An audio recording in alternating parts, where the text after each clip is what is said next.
It's the Ron and Fez Show. Joining us in studio is Ben Bailey. He is the host of Cash Cab on the Discovery Channel. You can see that weekdays on Discovery at 5 and 5:30 p.m. in the East. How's it going, buddy? It's going good, man. Sorry I was late getting up here. I couldn't get a cab. You couldn't get a cab. It was a big problem for you. I finally got one. The guy was grilling me, asking me all these trivia questions. You know what's so weird? Like, how long has your show been on TV now? I don't know, 6 months. Yeah, so we started in December, so. Yeah, I didn't get turned on to it till probably the spring.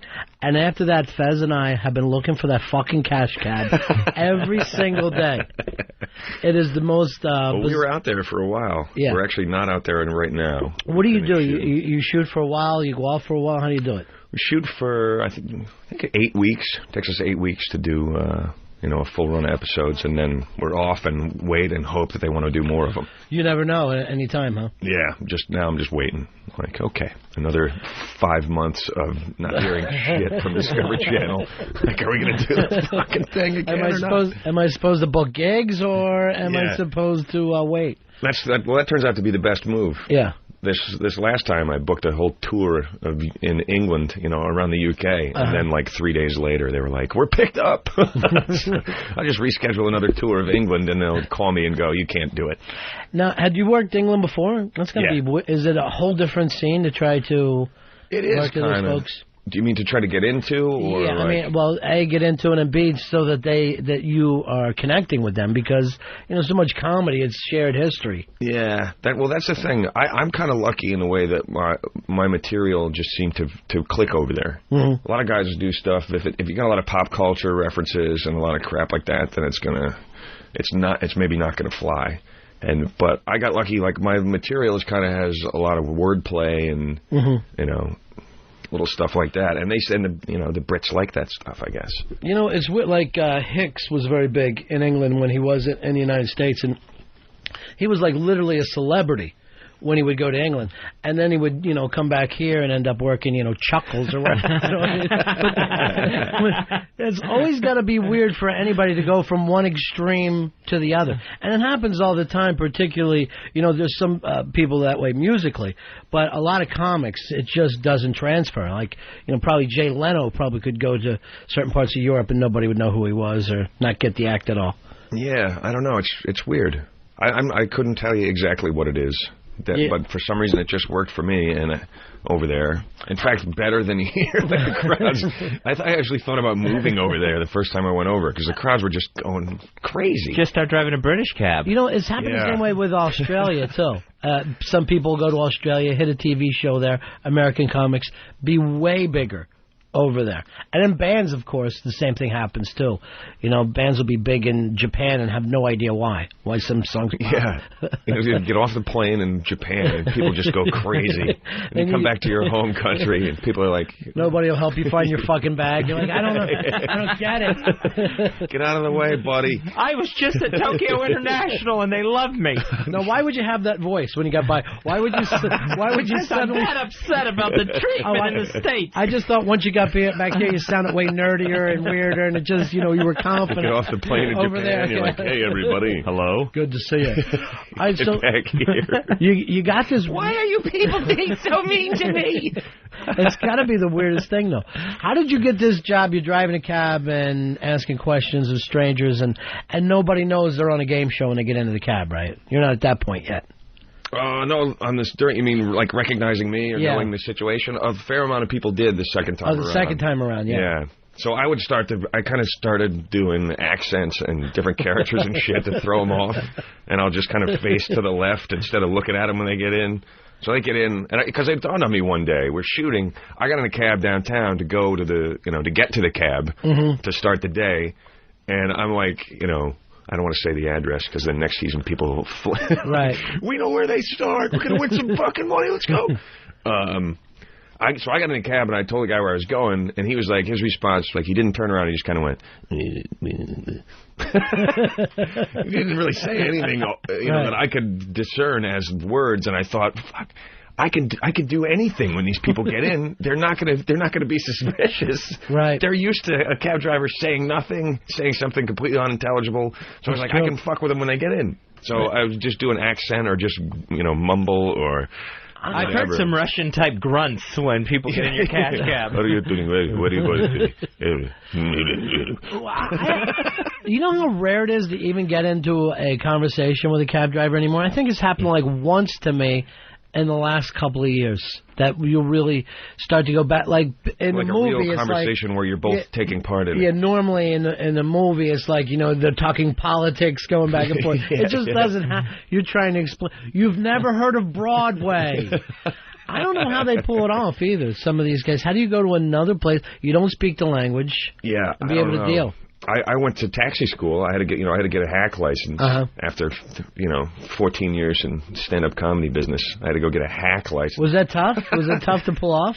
It was a little bit tough, but I had experience. To go actually back to your last question, that's part of the reason I think they found me when they were looking for guys for this job. I used to drive car service, like town car, for like 5 years, so I knew the city pretty well. But so I had to go take this class, a week-long deal at taxi school, and I felt bad for some of the other guys. Like, it wasn't that bad for me, but I studied because, I had a show riding on it. So I really don't. Tell the chick, this is really important. Ask me again. Can I get extra credit? I will stay after class all week long. But I really felt for some of the guys. Like, there's a guy in there from Namibia.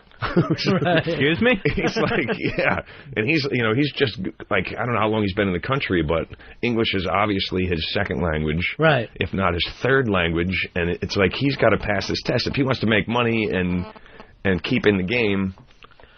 Imagine. I don't know how they do it. Imagine he speak English. He's got to answer these questions. He's got to know where people want to go. You just now went to Paris or Moscow and you started to work that gig. It would be impossible. Yeah, you like next week you just plopped in a cab. Yeah, that'll be the next reality show. And I think New York is one of even the few American cities where they'll stop somebody on the street. Most of the time when you're in another city, you have to call a cab. Like if you're in L.A. or something, a cab is a town car out there. Yeah. They're talking about a spin-off of Cash Cab in another city. Oh, is that right? Yeah, and they're trying to figure out where they could do it. And they're looking for a new host. The motherfucker. You're like, I got time. I'm like, we're done here in New York, guys. I'll happily do it in another city. Hello, Discovery Channel, if you're listening. I have no trouble going to San Francisco. No, I do. San Fran's a place they're thinking about, because that's maybe... San Fran and Chicago are maybe the only other two cities, that you really waved a cab down. So we'll see what happens with it. I don't know if it's going to happen or not. Ben Bailey is in studio with us. He hosts Cash Cab, the game show on the Discovery Channel. You can check that out weekdays at 5 o'clock in the East and also again at 5:30. Jason, you're on Fez. Go ahead, buddy. Hey, what's going on, buddies? Hey, man. I'm a big fan of the show, and I was just curious if a part of you getting the gig was the fact you look like De Niro from Taxi. Well, first of all, thank you. Second of all, I don't know, man. I could make a call and find out. I don't think so. Ben has the look of a soccer hooligan. If you really, it's probably why you do so well. I will headbutt you in the chest, man. I really will. You have the look of a guy that over in Europe would actually be fighting after the game. Going for it. Did you? Yeah. What were they looking for? They went out to the clubs to look for a host instead. Or? I think initially they had an actual cab driver, and that didn't work out for whatever reason. Because he really is mumbling. You got to be able to. Talking is important, not just driving. Yeah.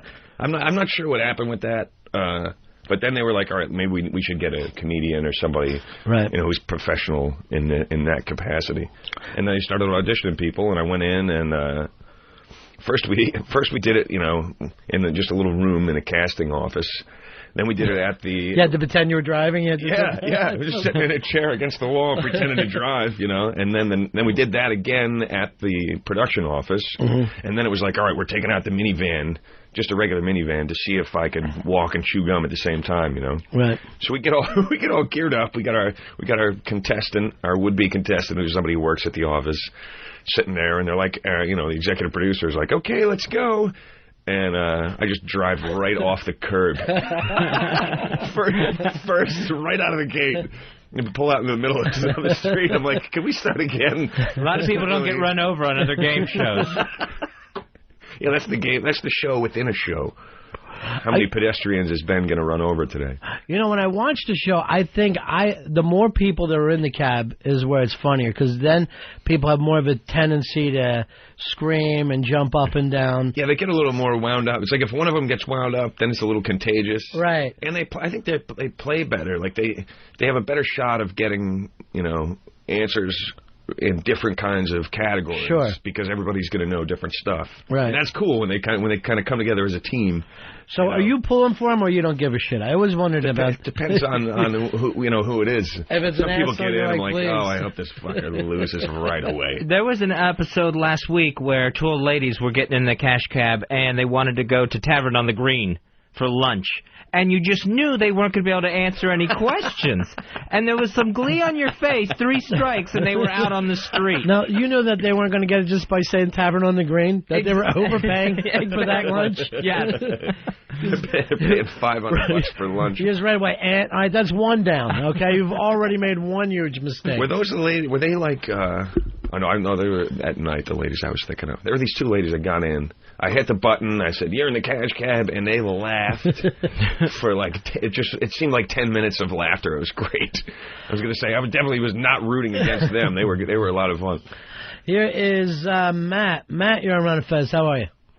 What's going on, buddy? Hey, buddy. Hey, Ben, I got to say, I love the show. I just got a quick thing to ask. you, man. You ever had anybody get pissed off, when they get the questions wrong and you just stop the cab and drop them off wherever they're at? Yeah, they get pissed off.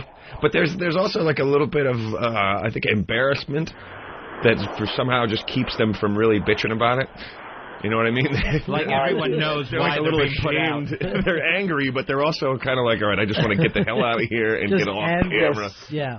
But yeah, some people get a little pissed. You can see it on their face. Anybody ever turn you down? Say, no, I don't want to. Yeah, a fair number of people. Yeah. I guess New York City people are in a hurry. Right. They, some people just don't want to play. Like, we had this one girl, hey, you're in the cash cab. It's a TV game show that takes place right here in my taxi.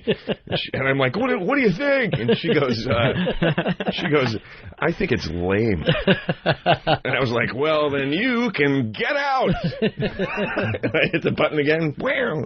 And then she climbed out. But and it's funny when people decide they don't want to play, they want to get out. I think sometimes they say that before they really realize that it's actually it's a real TV show. Right. They think I'm just some nut driving around with a ceiling that lights up.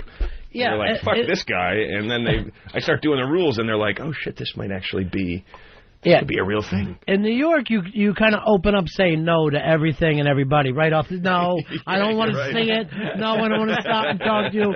No deal for you. I don't have any cigarettes. I don't have any change. And then the other thing that killed me when I moved to New York, and I had no idea people were like this, is like when they shoot movies in New York, a lot of people are pissed if it's in their neighborhood. Now, if you come from where I did in the suburbs and all, you're like, it's a movie, and you just look, there's big lights. And other people are like, fuck you, I won't stop. And they'll push their way through. You don't own this block. They hire people just to say, please, please, give me 13 seconds and don't screw up this shot. People go out of their way in New York to act like they're not impressed. Yeah, they really do. Spike Lee, I think you butt it in front of me there, so fuck, move back one. They'll go out of their way. They're like grabbing fruit off the craft services table. And it is. They'll rip it off. What are you guys shooting here? But it is cool, though. I think that makes it a good place for you guys to do your show, because they really don't seem like they're that thrown. They're just like, they do just it. roll with it. Yeah. They're like, oh yeah, all right, whatever. Now I like watching the people who are like really skeptical and kind of unimpressed at the beginning. Yeah. But then we play, and when they get up around like $400 or $500, I could see something change, and they start getting really excited, And by the end of it, they're like cheering and yelling in spite of themselves. I like people who actually tell you how they're going to spend it. You know how much I can drink for $500 when you get to the double or nothing? Do you know what we can do with this $600? Forget about it. Dude, it's going to be a great lunch.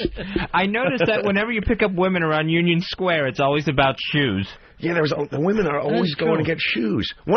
These 2 girls had like $580 or something like that. They can't even have that amount, but they had like maybe $550 or $575, and they were going to go buy one pair of shoes. Yeah, you had made their whole shoe day. I can get my shoes now. I'm like, you're spending $575 on one pair of shoes. Maybe I'm naive, but that seems a little fucking ridiculous to me. Well, here's what always kills me.